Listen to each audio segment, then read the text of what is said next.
Tell me your three B's, please. When you make a turn, level turn. 3B. Yeah, when you make a turn, what? If I ask you to make a 30-degree turn to the left, what all things will you do? What do you do first?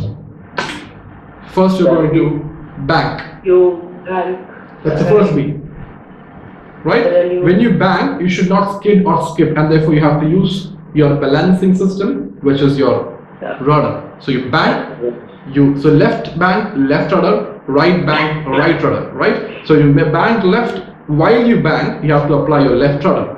And then, if you don't do anything about it, the vertical component of lift, which is lower than the actual lift, is going to descend the aircraft. Did you understand why the aircraft is descending in a turn? Because now the lift produced, that lift which is opposing the weight, is lesser than before.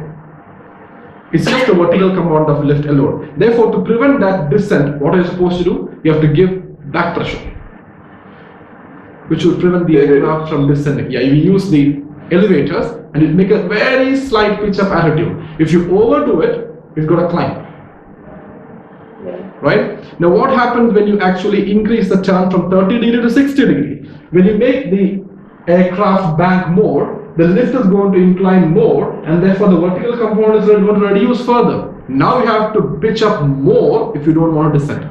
Now don't really get confused. As I told you, we'll draw separate diagrams for this under turning and tell you. Basically what I'm trying to tell you is the more you bank, the more you have to apply back pressure if you want a level turn. You will reach a point, especially when you go to 60 degree or maybe more than 60 to 45, 60 degree or more than that, just by pitching up won't work. You have to even add power if you want to stay stress and level. Yes, Hiloni, are you able to relate it, what I'm trying to say? When you make a turn? Yes. This is a to remember all these things, right? Like how the aircraft reacts, will obviously will be working on the same way, right? Like it will. I mean, what I'm saying is that we don't need to remember this B and all. Like if the aircraft is falling down, we'll definitely pull the elevators off. Yeah. So the thing is, initially when you do your training, once you fly a bit with an instinct, automatically you know what to do. But initially when you start your training, if you don't really focus your attention on paying this back pressure, you may be making a very nice 30-degree turn, but your altimeter is going to come down because you're losing altitude and you won't realize that because you're making a turn. And after the turn completes, you level off, you are like maybe 500 feet or maybe 200 feet below your altitude. You have to now climb back. So initially when you do your training, your instructors will teach you about this because they want you to imbibe this thing whenever you turn. So why are these scores given is when you do your turning, you should not be thinking about what to do first or what is the checklist. When you say BBB, it's bank, balance and back pressure. So you know, okay, first you have to bank, balance, back pressure. It goes like 1, 2, 3 initially, and after that it becomes a flow. You won't have to think, it just automatically happens to you. But you have to follow this, yes. Right? And why is this happening? The background of the story is what I'm telling you. What are we doing here? Right? After this balance, this is something which I haven't discussed here because it's more to do with the rate of turn. Because what we're looking at here is the back pressure. Why we are applying back pressure is we want to increase the angle of attack, thereby produce more lift. Why do we have to produce more lift? Because when you turn, the lift component, which is balancing the weight, reduced.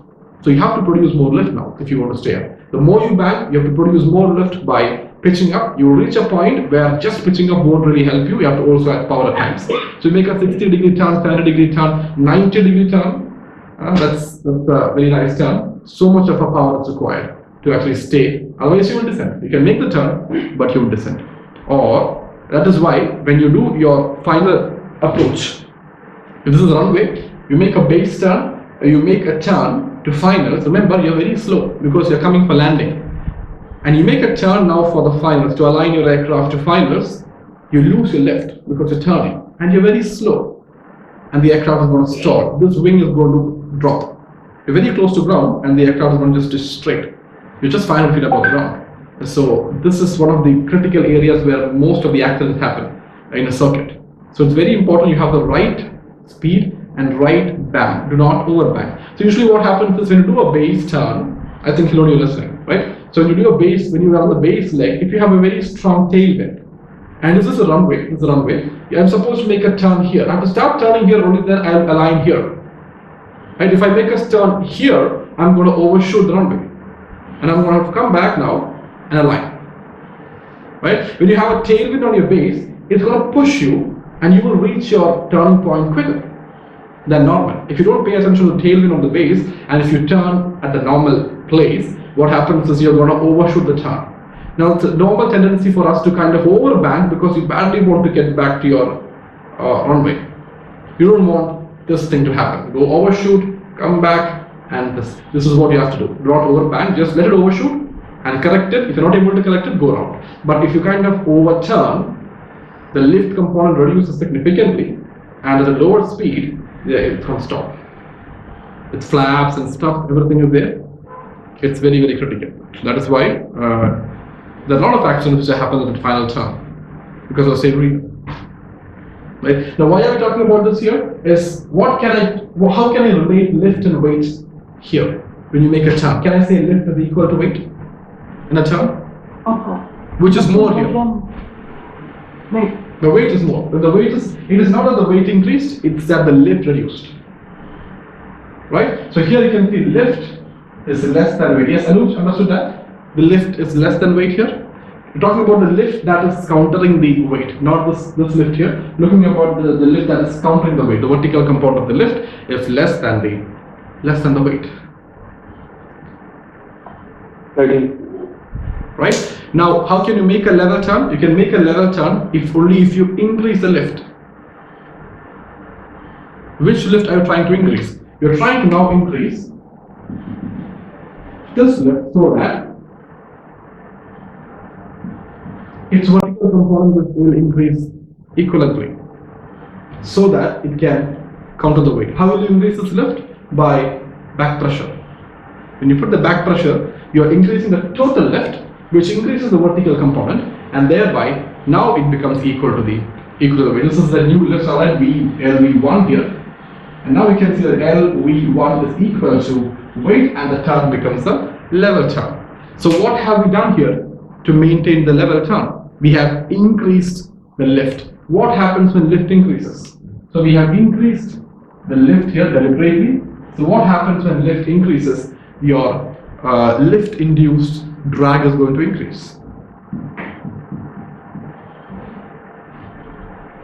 Does it make sense?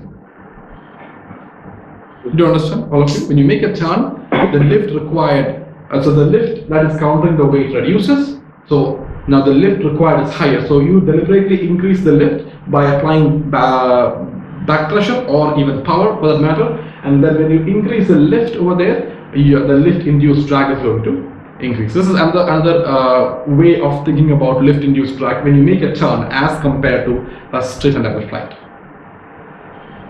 But then how the weight is changing, sir? Weight is not changing. Weight will not change, right? Weight is the same.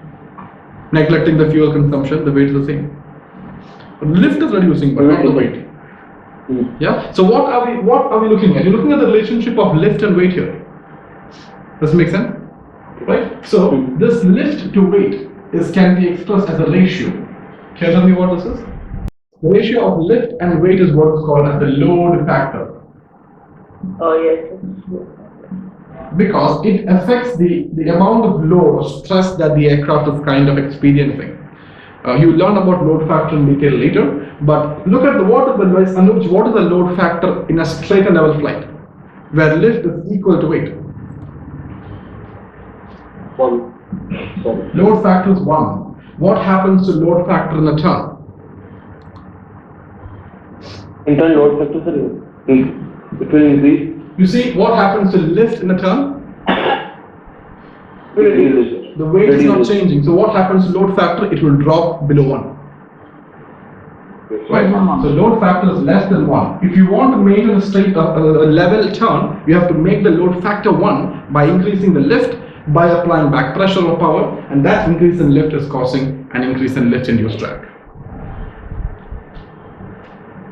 Right? You're learning the hardcore aerodynamics here. So that is why sometimes you might find it difficult to understand, but Kiloni, I think you should be able to relate it because you're actually flying. So by this time you should be able to get things to your head up what I'm trying to say. So have you experienced this dropping of altitude when you make a level turn? Yeah, most of the time. It happens, right? That is because of this. And sometimes what happens is, since you have that in mind, you tend to overbank and you climb up. So it's a bit tricky to kind of maintain that same altitude and make a 30-degree turn. Yeah? Yeah, that That's what I have to work on. That's see, my that's last flight. I did the same thing. Correct. Always while turning, even while descending turn, I don't know somehow I have the tendency to raise the attitude. Oh, okay. And So you have tendency of climbing in a turn. yeah, climbing in a turn. That's because you have this in mind that you would descend and probably overdo it and you start climbing now. Right? Very, very critical when you have two aircraft on a holding pattern, 1,000 feet apart, and you're making a hold. Every hold has 4 turns. 4 turns. Yeah. And every time if you turn and you start losing altitude, if the aircraft below has a tendency like Hiloni to climb, and the aircraft above me is like me who has a tendency to descend, you see what's going to happen when you make the hold? So they cannot provide you 10,000 feet block of altitude for one person just because he doesn't know to make a level turn. So it's very, very critical. That's something which students do struggle and instructors are very particular about. It's also part of most of the checks as well. They make you do a 360-degree turn. From you are flying 270, they ask you to okay, turn right and to the same heading, which means you turn all the way to the same heading. You should not drop the altitude. Sir, basically when doing these turns, we need to look at the instruments like altimeter and so it depends upon your type of flight. If you're doing a visual VFR flight, you're supposed to look outside, set your altitude and do it. The instructors won't probably, you can just cross-check your instruments just like that, but you should not be fixated on the instrument because you're doing a VFR flight, which means you're supposed to be visual, and you're looking outside, you're making a turn this side, and you're looking that side, just looking at the instrument and turning. You end up in the cloud, which is straight there, you never know. So you have to look outside, set the attitude, and you should be able to maintain it. If you're doing an IFR flight, yes, totally. You can look at the instrument completely, and then you can fly. Okay. So it depends on the type of flight you're doing. Horizon, you can always set your attitude. Correct. Your Yes. flying concept. Horizon is the key, and that is what we lose when it's IMC. We don't have the horizon, and then you have to fly IFR, for which you and your aircraft to be instrument rated, and your aircraft should be equipped. All those things. That's in the picture. Yes. That's the trickiest part. Look outside and fly is the trickiest part. Look at the altimeter and fly is easy because you know what to do. You can see the needle going left, right, left, right. But no, yeah. The thing is, you're so fixated on the instruments now. There could be a traffic. You're going to bump straight into it, or there could be a cloud. You're a VFR pilot. You finish your turn. You look outside. You are the cloud. You have no idea what to do now. You might be going into a deeper, thicker cloud. You don't know. So just turn back. I've told you that, right? 180 degree turn back. Whenever you're in the cloud, just turn back 180 degree. If you're on a heading of 030, now start flying heading 210. Because 2 minutes before, 1 minute before, you are not in the cloud. That's only what you know. You have no idea how further the cloud is, how up and down the cloud is. Yes. So that's it. You see pressure difference, how that affects LID. So what you have done in this right side, you're doing the weight is increasing and lift required increase. Then is the weight increasing when you make a turn? No, sir. You have made the the arrow weight of the aircraft. No, sir. The black marker. Pressure difference. Between the two aircrafts, sir. Between the two aircrafts. This one? No. Sir, this one. Oh, that I was saying generally. If today you flew with 2,000 kilograms, tomorrow if you're flying with 2,500 kilograms, then you have to increase your weight. During a turn, the weight is not increasing. So two aircrafts, so which of the aircrafts, say for example a 747 and a Cessna will have more lift-induced drag? No, sir, it's The 747 because it's heavier. It requires more lift and therefore more lift-induced drag. That is why if a Cessna gets caught up behind a 747, the lift-induced drag also produces very, very strong wingtip vortices. That strong wingtip vortices will actually get the aircraft out of control. So that's why we say wingtip or wake turbulence is stronger behind a heavier aircraft. It's because heavier the aircraft, you have stronger leakage, and stronger leakage, stronger wake turbulence. But what we are looking at here is a stronger leakage is also going to produce more stronger lift-induced drag, and that is kind of not very economical for the aircraft. To reduce this, what we use is what's called the wingtip, or the sharklets or the winglets at the wingtip. The other devices like the tip tanks, flat plate, wing plates, etc., which we use to reduce the circulation. Right? Yes. Did you understand this? In a turn, how the lift-induced drag kind of increases. Now, yesterday we discussed about another factor that is affecting the lift. First one is pressure difference. What is not lift? Lift-induced drag. What is the other factor? Speed. Yes. So, what can you say about the speed? How does speed affect lift? If your speed increases, your lift-induced drag may reduce. That's right. So, because if you are flying slow, your lift-induced drag will increase. That's right. Slower the aircraft, the more the lift-induced drag. What was the reason for that?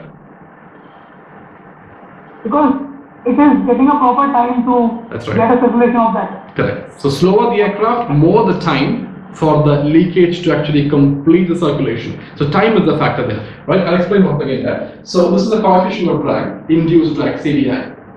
So when the aircraft is slower, the leakage, the air gets enough time to kind of leak all the way and reach above the aircraft, produce wingtip vortices, produce span-wise flow and trailing eddies, and therefore incline the lift rearward and produce lift-induced drag. But when the aircraft is faster, so when the aircraft is slower,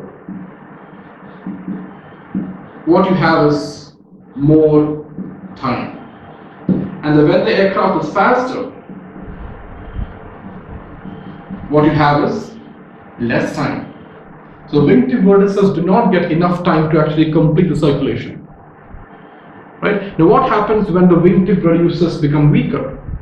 The span-wise flow is lost, trailing edge, all these things becomes subsequently weaker, and therefore the lift-induced drag now reduces. Therefore, slower the aircraft, it gets more time, therefore the lift-induced drag increases. Faster the aircraft, it gets less time, therefore the lift-induced drag reduces. We have seen this before. Yes, Charan, understood what I just said? Yes, sir. So you see these two things now. Where will you have more lift-induced drag? Combine these two things together. You will have more lift-induced drag when you are heavier and slower. Heavier Yeah. and slower. What And slower. phase of the flight are we looking at when we say that the aircraft is heavier and slower? Landing part. Yeah, takeoff and landing basically. It's majorly the takeoff the phase, because it's a takeoff is actually a bit more faster than landing. You're actually giving full power, you're just climbing. So it's still fine. But basically takeoff and landing are the phases where you have high lift-induced drag. And that is when we badly require a mechanism to kind of reduce lift-induced drag, and that is why we have all the wingtips and stuff there. Now, this is the same reason why we have very strong wingtip vortices when the aircraft is heavier and slower. That is why one of the criteria for separation, where the aerodrome control separates, or the approach control separates the aircraft, is the wake turbulence separation, and that is mainly during takeoff and landing. Remember the 6 nautical mile, 5 nautical mile, 3 minute, 2 minute separations you have studied in your regulations? Yes, sir. That's all with takeoff and landing, because that is the phase of the flight where the aircraft is heavier and slower, and for that reason the wingtip vortices and hence the wake turbulence is more stronger. As far as we are concerned with this discussion here, the lift-induced drag is going to be more when the aircraft is heavier and slower. Got the reason why? Because heavier the aircraft, more lift required, the lift-induced drag increases, because that same lift is the one that is inducing the drag. And then the slower the aircraft, the wingtip vortices get more time to kind of complete the circulation, and therefore again you have stronger lift-induced drag. So what can you say about the relationship? We will crash now, we can come back and we crash. Think about the relationship between lift-induced drag and speed. We'll close and come back, think about it.